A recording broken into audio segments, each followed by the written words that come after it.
It's time for another Dirt Daily. And behind me, my 67 GMC.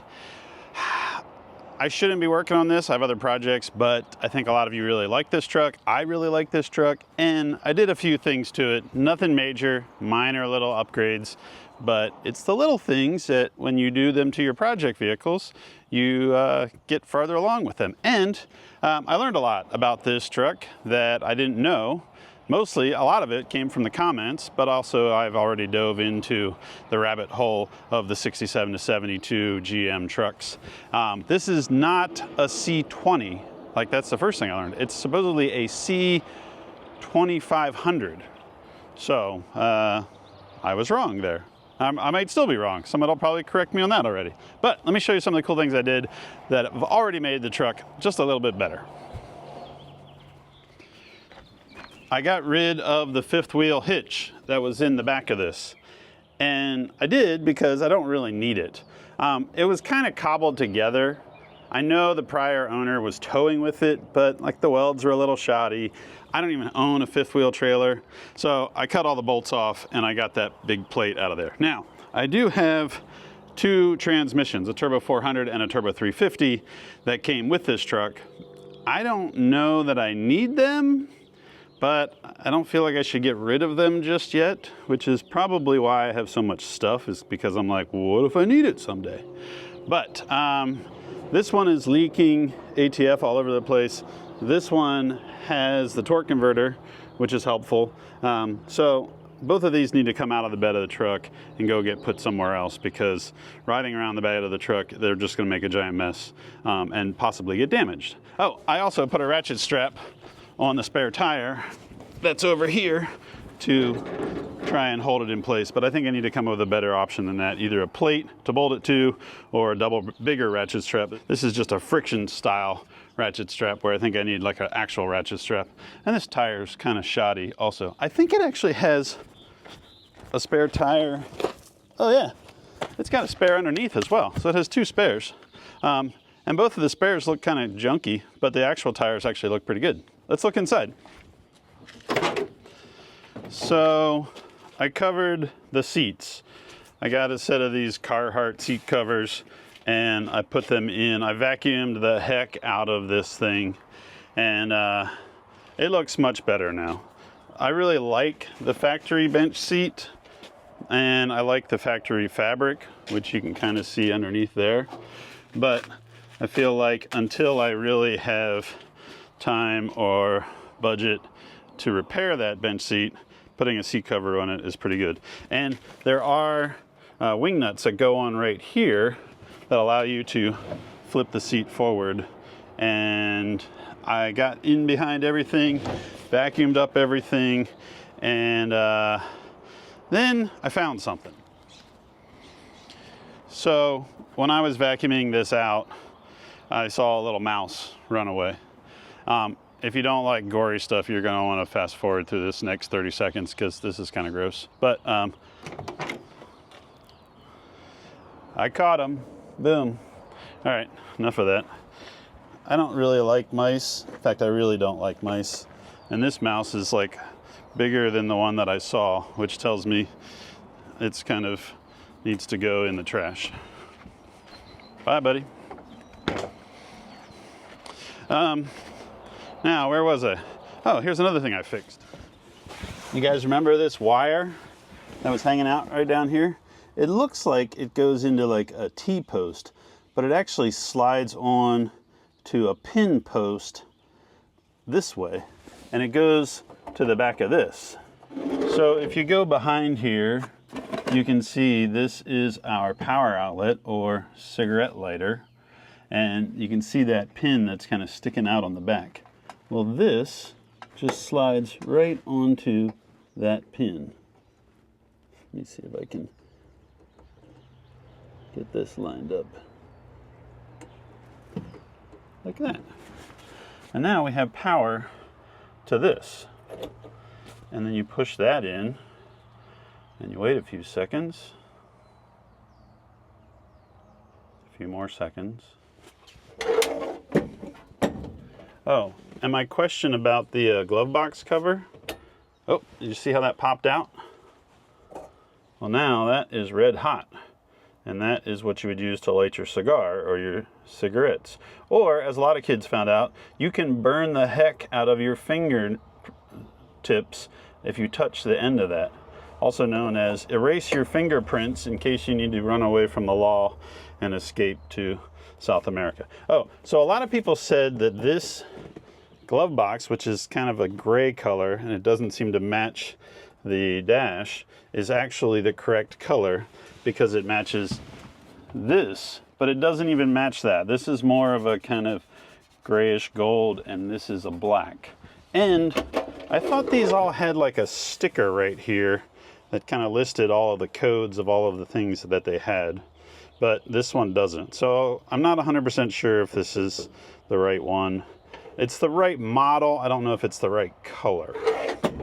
Oh, and also the glove box is completely missing and everything is kind of rotten. Oh, but let me show you something else. So that wire, that red wire that goes up to the cigarette lighter, it also is tapped into and it's running this trailer brake controller. But when you come up under here, you can see that there is now an inline fuse. And there wasn't before. I actually added this inline because that power outlet to the cigarette lighter, the power wire, is constant 12 volts. And it's just hanging out down here. Look, you can see it's already like getting caught up on stuff. And there was no fuse to it. And it reminded me of when I was a kid. We were on the farm. We were driving my dad's 67 GMC. My brother Craig was driving, oldest brother. I was riding along. And all of a sudden the cab filled up with smoke. And I was like, ah! And he was like, ah! And we shut the thing off and it had melted a whole bunch of wires under the dash. And I was a kid. I didn't really know what any of that meant or what was going on. But now I do. Now I realize that the cigarette lighter wire had no fuse on it. And with no fuse on it, if it shorts out, like it could, because the wire is just hanging out underneath the dash, the wire will just melt. It won't blow any sort of fuse. At least that's the way I understand it, because I can't find any fuse. It looks like it just plugs into constant power with no fuse. So I added an inline fuse, so now the cigarette lighter has a fuse, the trailer brake controller has a fuse, and then I shouldn't have any problem with blowing a fuse, or, well, I might have a problem with blowing a fuse, but at least I won't have a problem with it melting a bunch of wires. I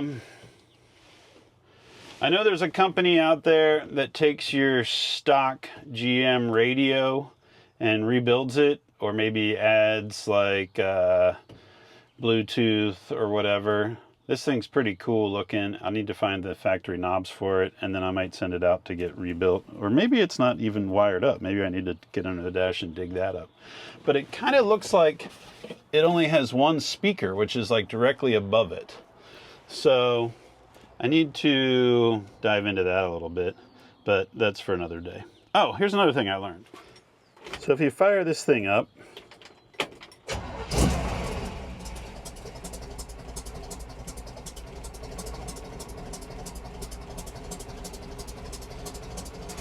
and you give it a little rev,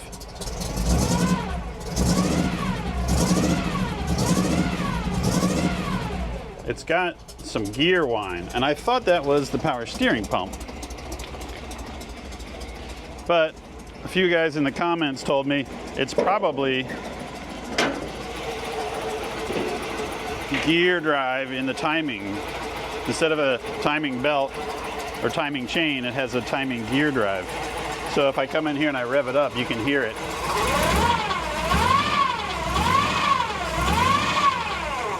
And I don't think it's the power steering, because the power steering pump is full of power steering fluid. But I put the proper bolt in the top there, threaded rod, so the air cleaner doesn't fall off. And everything seems to be pretty dialed. It's pumping fuel.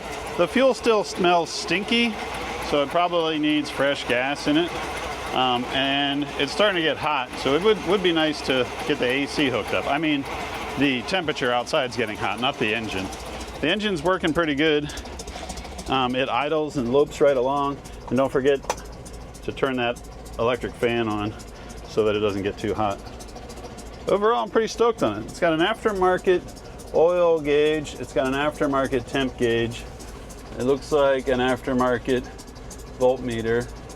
I remember this gauge from being a kid, and I always thought it looked like something out of an airplane. And then it's got a moon eye tack up here. But overall, I'm pretty stoked on this truck.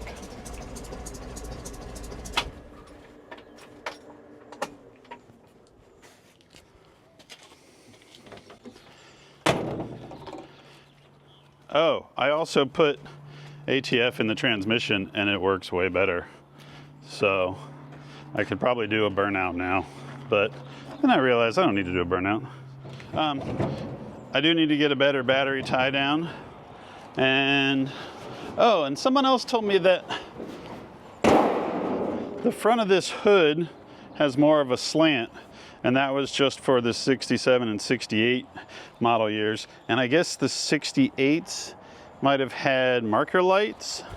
And mine is a base model. Oh. Why are we sitting up here? What did we do wrong? Uh-oh.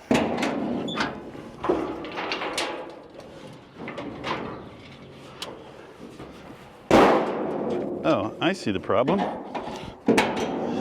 Look at that. That thing was wedged on the hood. That is the gas cap for my gas can.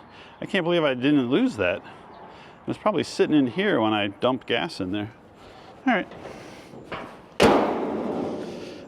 This is a base model because it's got the white fenders.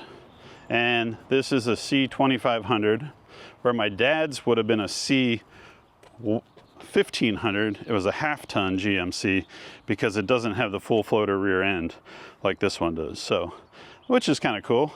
I'm learning stuff about my truck and about my dad's truck all at the same time. And then another thing I did was I found a fresh light bulb for my dome light. And now I have a working dome light. I need to get the little lens for it, but now at least I can read a map when it's dark out and I'm trying to figure out where I am. Check this thing out. This is really cool. This is like a little gauge dingus, and you set the mileage for when you get gas, because this doesn't have a trip odometer. It just has a normal odometer. So you set the mileage and then you drive, and then when you stop to get gas, you can do the math from this one to this one, and you can figure out how many miles you've driven. Nowadays, we all just have cars that tell us how to do that, or we push the trip odometer. This is what they had back then. You can turn this little dial at the bottom and set the mileage to whatever the mileage is when you get gas. Kind of neat. The vent windows work nice. They move pretty easily in and out. For air conditioning, until we actually have air conditioning.